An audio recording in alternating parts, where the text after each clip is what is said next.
Bom dia, doutores, doutoras. Prosseguindo com a nossa aula, nós vamos falar hoje, então, vamos falar agora, né, sobre o julgamento antecipado e parcial do mérito.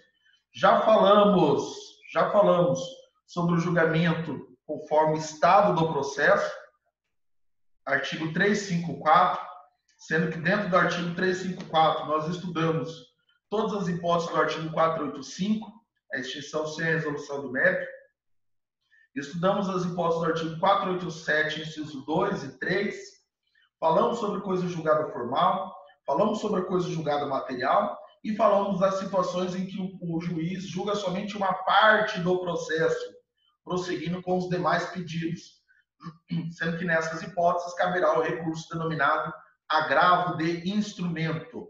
E agora, iniciando o artigo 355, vamos falar sobre o julgamento antecipado e posteriormente vamos falar sobre o julgamento antecipado, o julgamento parcial, né? Julgamento antecipado parcial do mérito.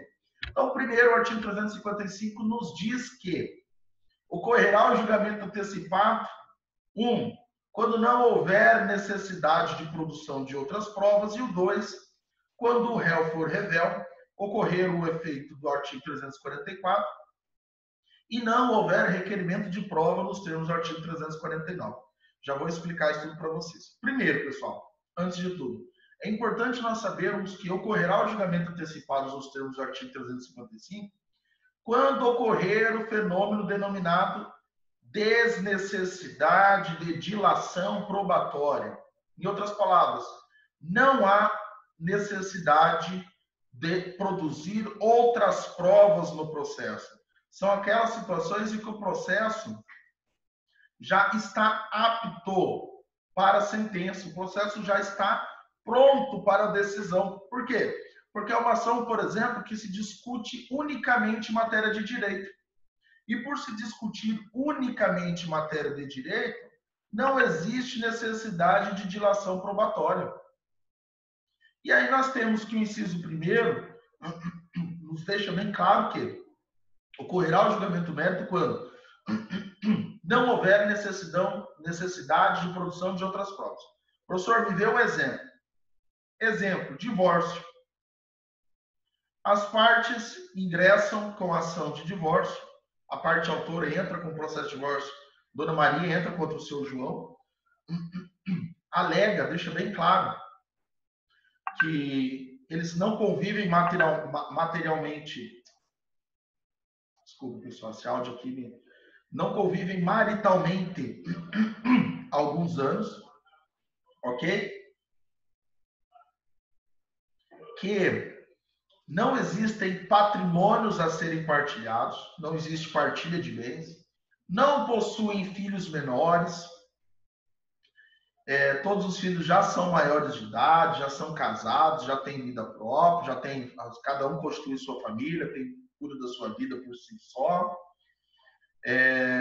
Toda a documentação referente ao casamento está devidamente anexa ao processo, inclusive já estão anexas ao processo provas de que ambos já possuem novo relacionamento, eles anexaram termos, por exemplo, de união estável, ela tem união estável com outra pessoa, ele já tem união estável com outra pessoa, e ambos concordam que querem o divórcio, tudo bem?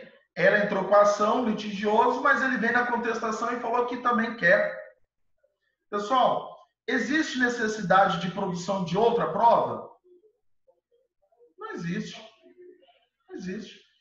Tudo bem? Vamos imaginar que nessa situação ele traz uma contestação um pouco contraditória, mas ainda assim não nega a questão do divórcio. Não nega que eles não possuem mais convivência comum. Eu não vejo razão de produção de outras provas. Eu não vejo a necessidade de produção de outras provas. As provas que tem no processo já são suficientes para o juiz julgar.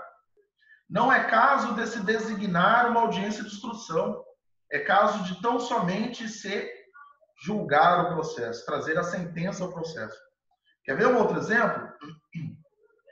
Imagine que o Marcelo, Dr. Marcelo Suzuki, ingressa com um processo contra o Banco Bradesco, alegando que o seu nome foi negativado indevidamente.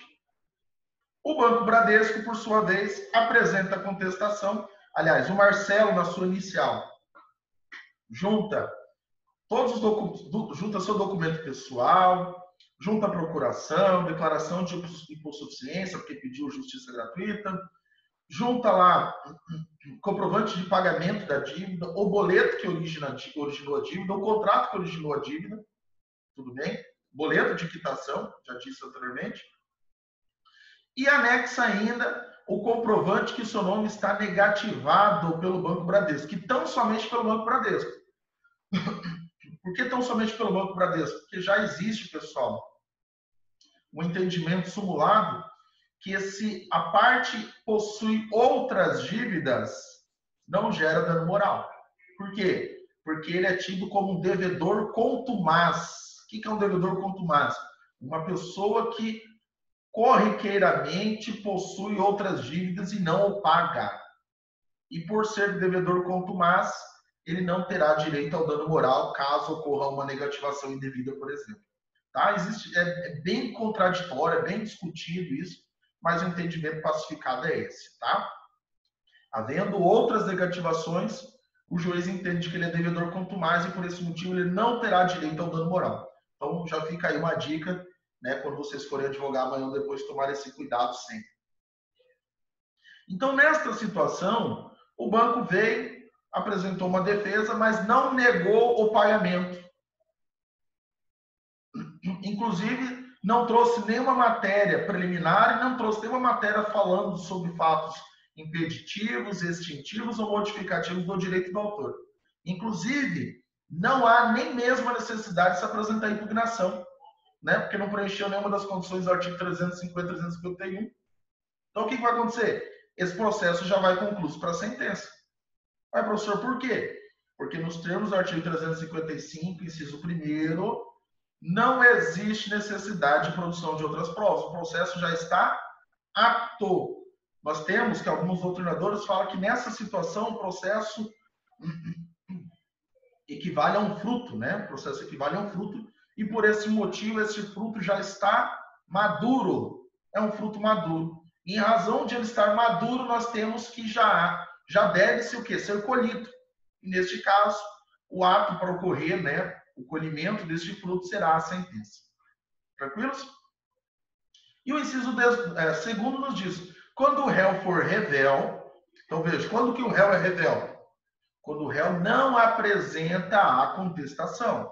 Tá? Não é quando ele não comparece na audiência, é quando ele não apresenta a contestação. Ocorrer o efeito do artigo 344. O que é o artigo 344? O efeito? Presunção de veracidade. Ou seja, não serão aplicadas as exceções lá do artigo 345. Verso sobre direito indisponível, enfim, todas as demais situações do artigo 345. Não ocorrendo elas, ou seja, não afastando esta presunção, a presunção vai ser, sim, aplicada, não é caso, por exemplo, de fato inverossímil, né? O autor estava mentindo, ou os fatos são contraditórios, ou lhe faltou documento essencial. Enfim, não sendo numa dessas hipóteses, o juiz vai aplicar os efeitos da presunção de veracidade.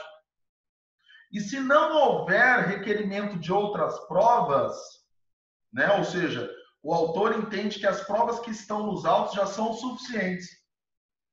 Agora não, professor. O réu foi revel, aplicou o efeito do artigo 344, mas o próprio autor entende que é necessária uma produção de prova pericial. Ou, por exemplo, o juiz entende que é necessária uma produção de prova pericial. E aí, o processo vai ser encaminhado para a sentença? Não. Pô, professor, mas o réu é revel, presumiu o verdadeiro todos os fatos alegados e ainda assim não vai para a sentença? Não. Porque como vai ter que produzir prova, vai se aplicar as regras lá do artigo 348 e 349. Lembrando que, como o juiz vai abrir um prazo, em via de regra, de 15 dias, para que o autor informe, especifique as provas que pretenda produzir, Se o réu for atento e ingressar nesse momento, né, entrar nesse momento dentro do processo, ele poderá ainda ter uma chance de reverter o resultado do processo, tá? E nós já estudamos isso lá em revelia, né? Revelia quando o réu ingressa no processo em curso, né? Considerações importantes sobre o julgamento antecipado do mérito. Primeiro, valorização do princípio da razoável duração do processo. Pessoal, o julgamento antecipado do processo, na verdade, é uma baita ferramenta, é uma grande ferramenta, que auxilia a desafogar o judiciário de processos que não demandam de dilação probatória. É uma possibilidade que o processo caminhe de uma forma mais rápida. Inclusive, se você tiver como trazer instrumentos para que isso ocorra, faça. Ah, professor, mas como é que eu faço isso? Trazendo provas pré-constituídas. Contratos, laudos, documentos, tudo aquilo que comprove a veracidade daquilo que você está dizendo. Isso vai acelerar, vai adiantar o processo. Lembrando, pessoal, que a média, infelizmente, a média de duração de um processo no Brasil aí é de 7 a 8 anos, né? Do início até o seu fim, até o cumprimento de sentença. Então, quanto antes, né, você conseguir realizar atos de celeridade, melhor será. E um deles, com certeza, é o julgamento antecipado do mérito. Segunda consideração, desnecessidade de fundamentação, necessidade de fundamentação do pronunciamento que julga o processo de modo abreviado. Pessoal, o juiz que for determinar o julgamento antecipado, ele terá que fundamentar este motivo. Mas, professor, por quê? Porque, veja, pessoal, a parte ré e a parte autora terá direito à ampla defesa, que inclusive é um princípio constitucional. Então, se o juiz tolher, né, não deixar o réu produzir uma prova, nós temos que vai ocorrer ali o ato denominado cerceamento de defesa, tá? Que não é admitido, que inclusive pode gerar nulidade do processo, tá? Nulidade dos atos realizados. Então, por esse motivo, pelo princípio da motivação dos atos, né, pelo princípio da motivação das decisões, artigo 93, inciso 9 do Código da Constituição Federal e o artigo 11 do Código de Processo Civil, é dever do juiz fundamentar, motivar as suas decisões. Tá? Ele não pode falar, vou julgar com resolução antecipada porque eu quero. Não, doutor, especifica aí. Análise compulsão dos autos, verifique que todas as provas pré-constituídas são capazes de comprovar, de demonstrar tal, nos termos. Veja, ele vai ter que dissecar todos a situação para ele poder antecipar o julgamento. Tá? Principalmente, volto a dizer, para não ferir o princípio da ampla defesa. Não ocorrer o que denominamos de cerceamento de defesa. Beleza? Tranquilos? Continuando. Conforme eu disse anteriormente, né, nos termos do artigo 355, inciso 1º, se a matéria for exclusivamente de direito, exemplo, a negativação do nome lá indevido, o juiz, então, por entender que não existe a necessidade de dilação probatória, ele já vai, então, antecipar o julgamento do mérito, tá?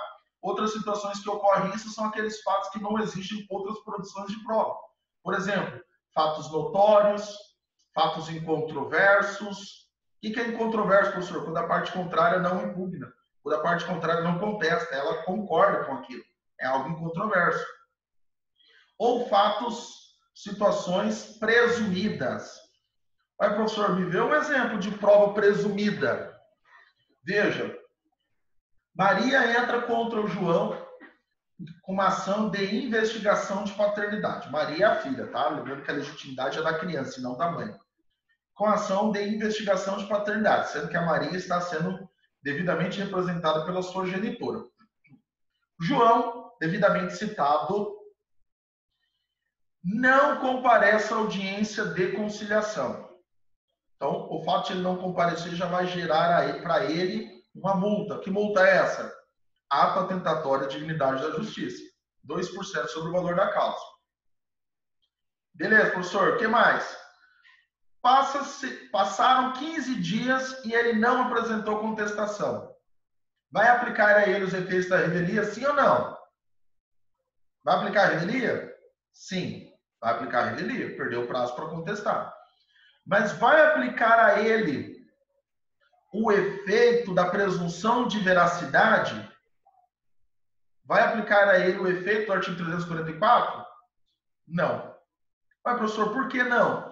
Porque, veja, pessoal, estamos diante de uma matéria de direito indisponível. Por se tratar de matéria de direito indisponível, o juiz não vai aplicar a presunção de veracidade dos fatos. Ou seja, ele vai determinar a produção de provas.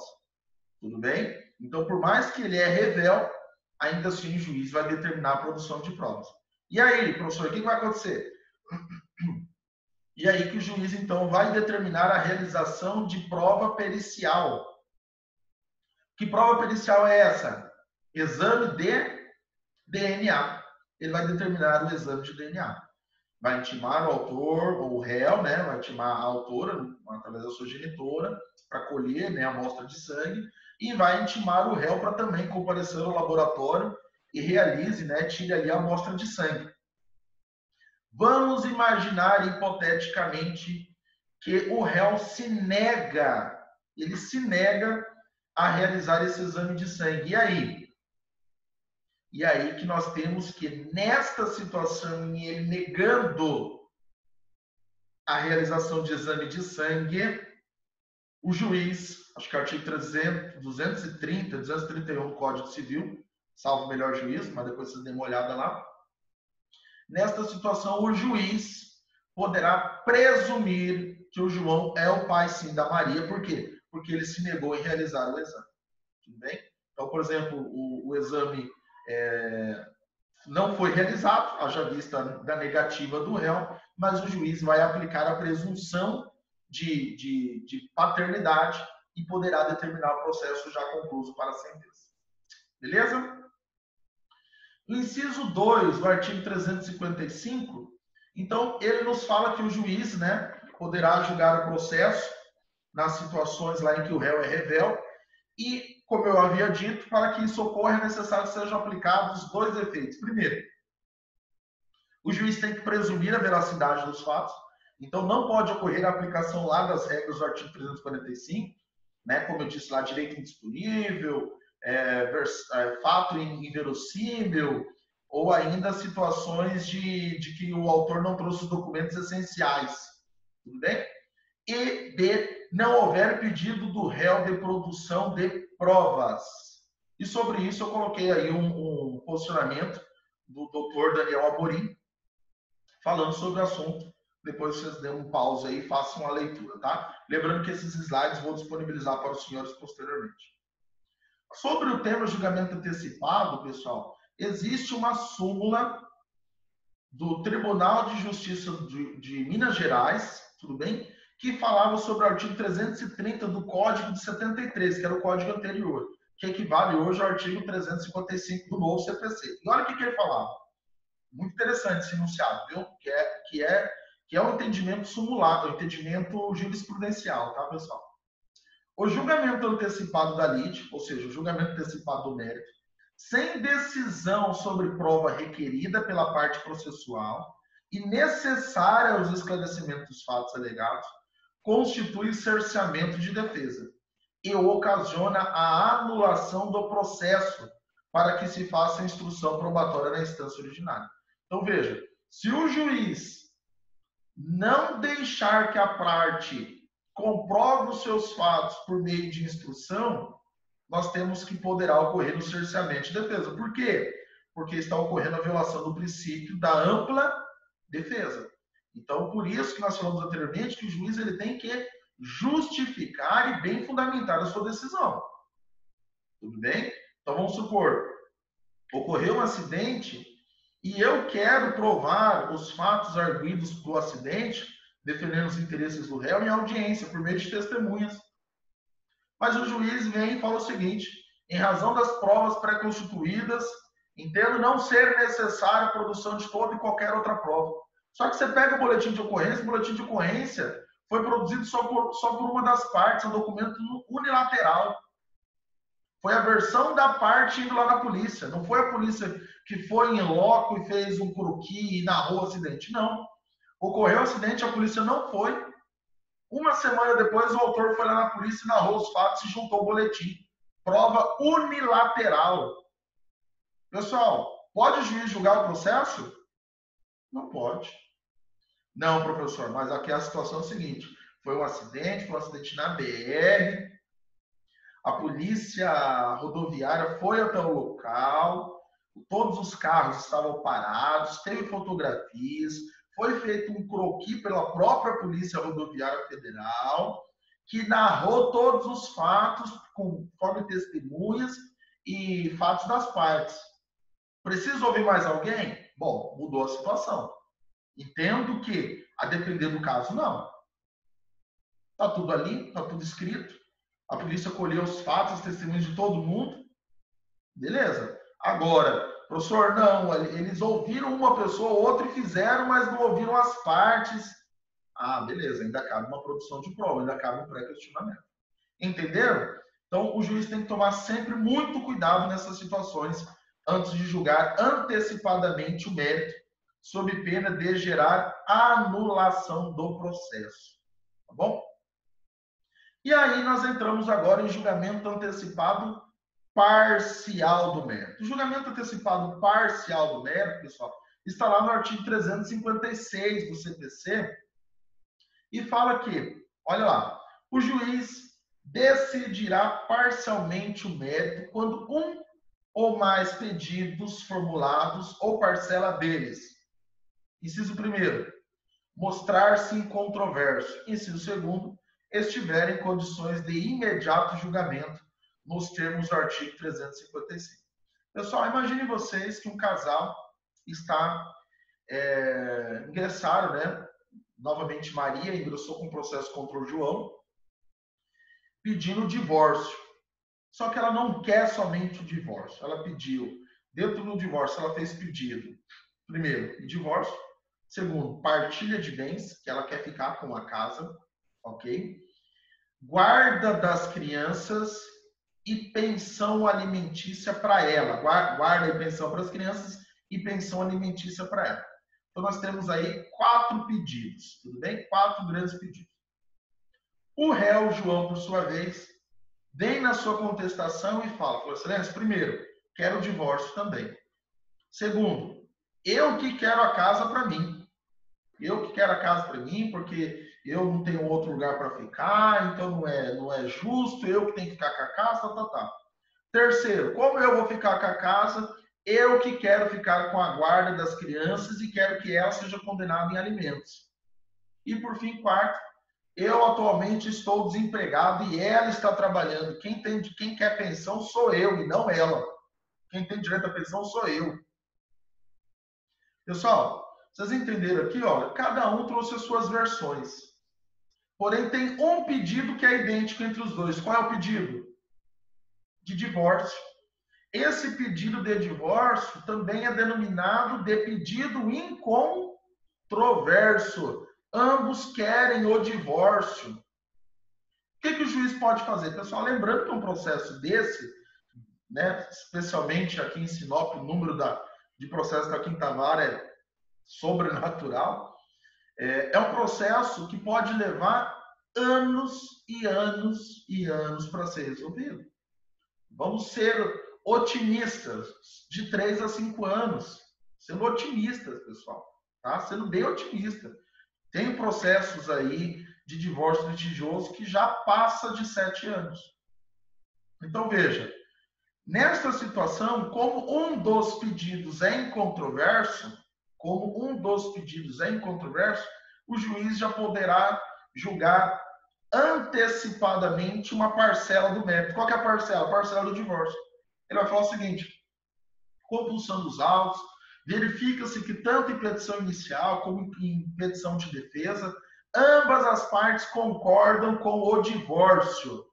Diante disso, homologo, né, julgo o processo no tocante ao divórcio, decretando o divórcio do casal para todos os seus efeitos legais, inclusive determinando a expedição de certidão para a averbação na averbação da certidão de casamento para que conste o termo divorciados.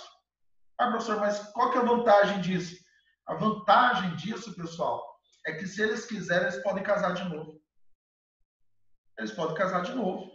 A única coisa que vai se discutir agora é a questão da guarda, da pensão e da partilha de bens. Mas o divórcio já resolveu. É um problema menos.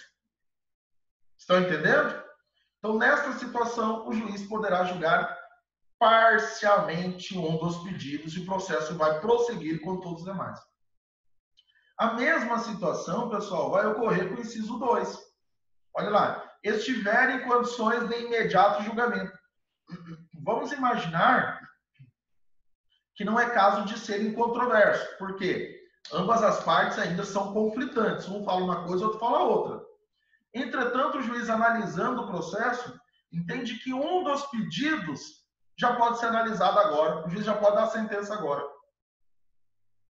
E aí vai respeitar o quê? As regras do artigo 355. O juiz vai analisar se existe ou não a produção de prova. Se existir produção de prova, pode ele sentenciar?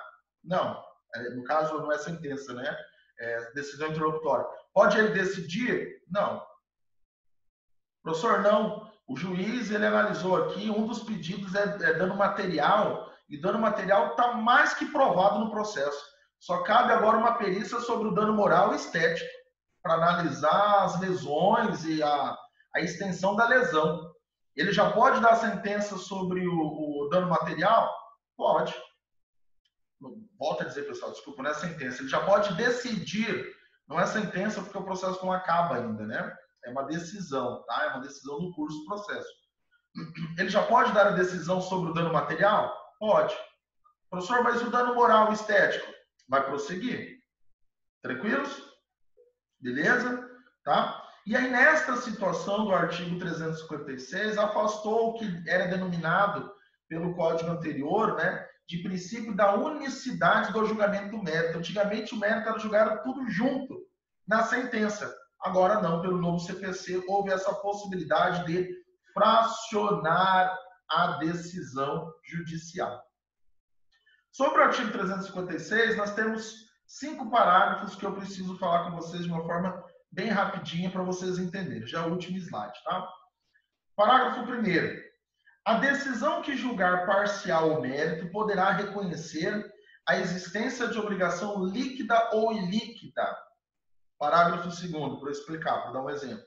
A parte poderá liquidar ou executar desde logo a obrigação reconhecida na decisão que julgar parcialmente o mérito, independentemente de caução, ainda que haja recurso contra esse interposto. Então veja, pessoal, imaginando-se um acidente de trânsito, João entra contra o Pedro em razão de um acidente, e todos os documentos trazidos levam a crer que realmente ocorreu o acidente, que realmente o Pedro estava errado, e o juiz decide antecipar o dano material. Ele julga antecipadamente uma parcela dos pedidos, que é com relação ao dano material.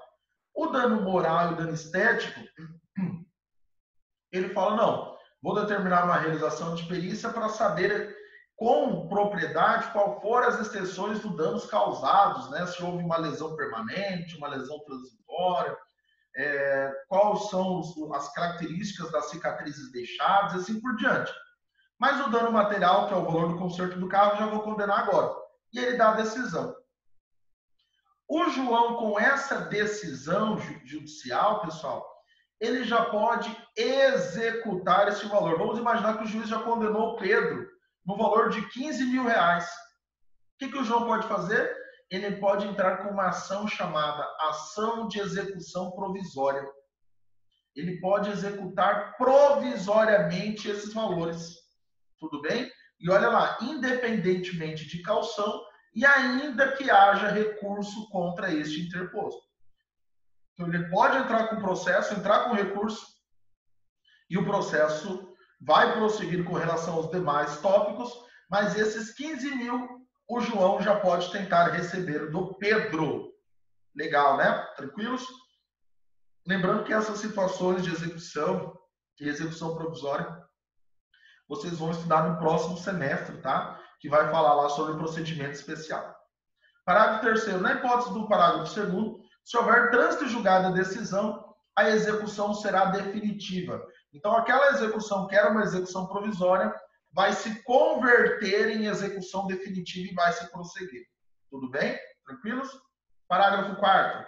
A liquidação e o cumprimento da decisão que julgar parcialmente o mérito poderão ser julgados, processados em autos suplementares a requerimento da parte ou a critério do juiz. Pessoal, veja que fala que poderão. Se você quiser entrar com cumprimento dentro do próprio processo, pode, mas vai virar uma bagunça, vai virar uma salada de fruta, né? Então, o melhor é que se faça, sim, em autos apartados, né? Em autos em apenso, para ficar mais claro e não trazer uma confusão dentro do processo principal. Tranquilos? Professor, o que é a liquidação? É quando você não sabe apurar o valor exato e você requer que esses valores sejam apurados por uma contadoria judicial, que vai apurar juros, correção monetárias e assim por diante. Tudo bem? Vai se ocorrer a liquidação desses valores. E, por fim, parágrafo 5º, a decisão proferida com base neste artigo, que artigo é esse, 356, que fala do julgamento antecipado parcial do mérito. Então, veja, está julgando somente uma parcela do pedido. A decisão proferida com base neste artigo é impugnável por agravo de instrumento. Novamente, agravo de instrumento. Ah, professor, mas por quê? Porque, veja, pessoal, os demais pedidos vão prosseguir. Então, somente vai ser julgado, nesse caso aqui, o dano material, o dano moral e o dano estético prosseguem. Então, o Pedro que perdeu o dano material, ele pode recorrer, mas o recurso cabível é agravo de instrumento. Beleza? Pessoal, era isso que eu havia preparado para vocês hoje. Falamos bastante. Falamos sobre o julgamento conforme está do processo. Falamos sobre o julgamento antecipado. E falamos sobre o julgamento antecipado parcial do mérito. Tá aqui as bibliografias que eu utilizei. Qualquer dúvida que tiverem, por favor, me chamem no WhatsApp, tá? Faço questão de ajudar a resolver. Quem não pôde assistir às aulas anteriores, assistam depois que eu já vou disponibilizar elas para vocês no YouTube. Tá bom, meus amigos? Agradeço a paciência de vocês. Tenham todos uma ótima e abençoada semana, tá bom? Grande abraço. Até mais.